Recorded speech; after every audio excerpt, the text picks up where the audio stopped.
বিসমিল্লাহির রহমানির রহিম। আজকে মানববন্ধন আপনারা ইতিমধ্যে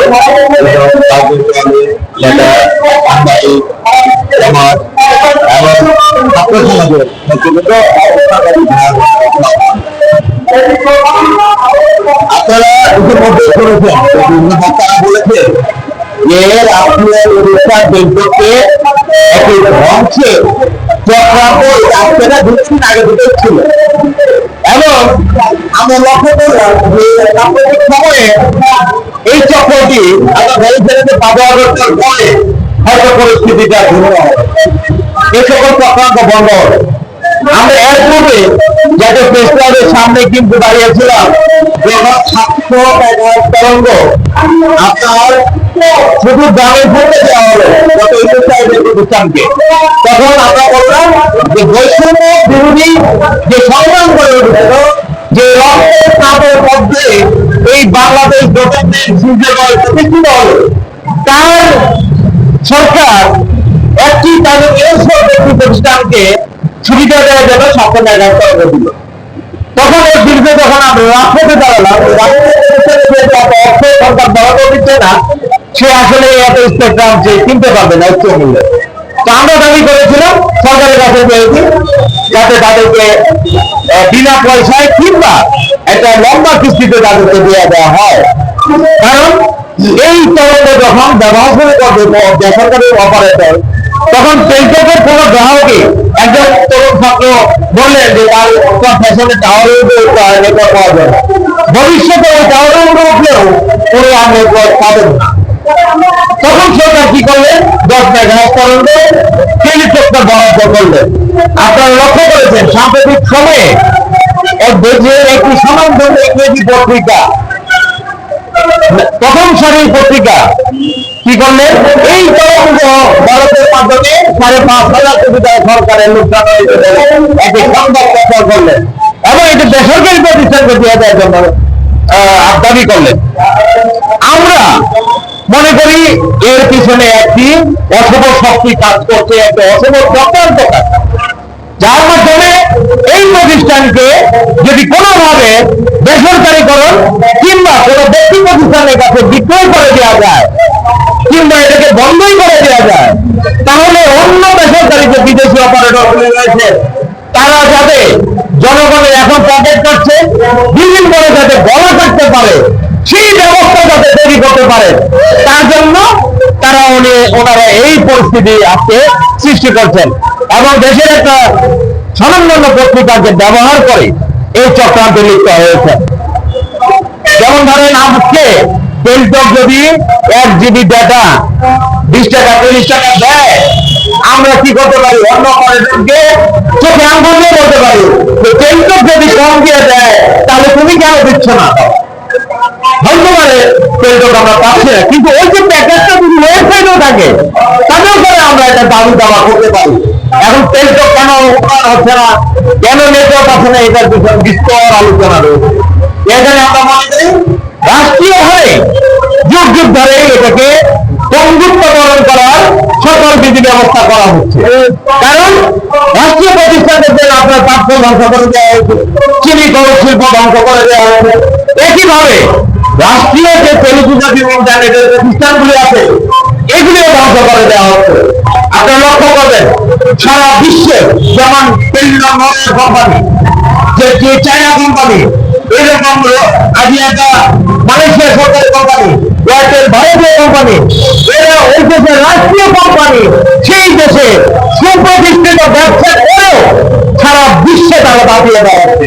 সারা দেশের জন্য তারা অর্থ রোজগার করতে বৈধভাবে ব্যবসা বাণিজ্য করে অর্থ রোজগার করতেছে। আর আমাদের দেশের রাষ্ট্রীয় প্রতিষ্ঠানগুলি নিজেরাই মাথা ধরে দাঁড়াতে পারে না, রাজনৈতিক অবনমনশীলতার কারণে আমাদের অপরিপক্কতা এবং আমলাতন্ত্রের যে জটিলতা এবং এই আমলাতন্ত্র খুঁড়ে ফেলে খাচ্ছে এই রাষ্ট্রীয় প্রতিষ্ঠানগুলি। সরকার কেবলমাত্র জনগণের গলা থেকে রক্ত শেষে কর আদায় করা ছাড়া আর বিদেশে ভিক্ষাবৃত্তি ছাড়া আয়ের পথ দেখে না।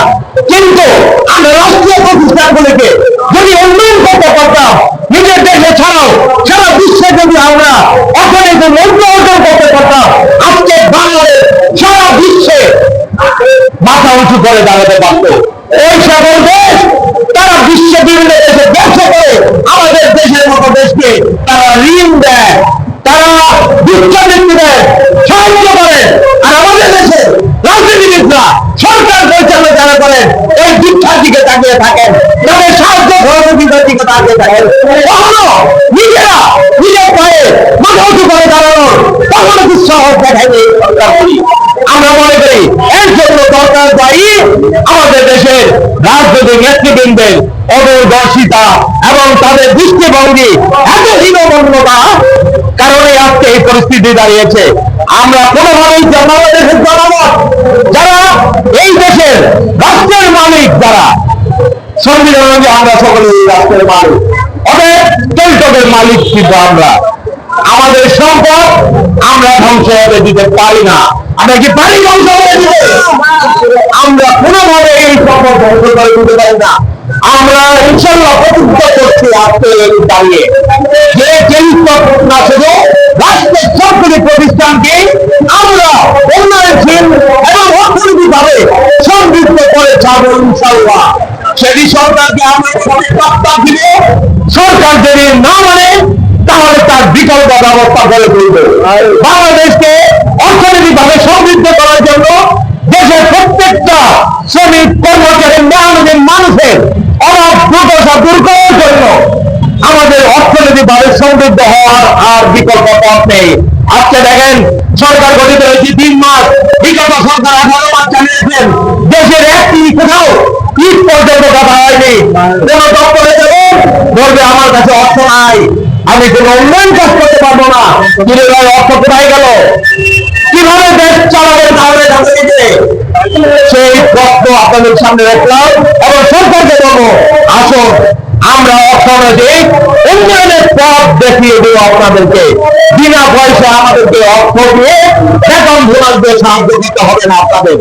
আমরা নিজেরা আপনাদেরকে অর্থনৈতিক সমৃদ্ধ অর্জনের জন্য সকল ব্যবস্থা এবং পথ প্রদর্শন করবো ইনশাল্লাহ।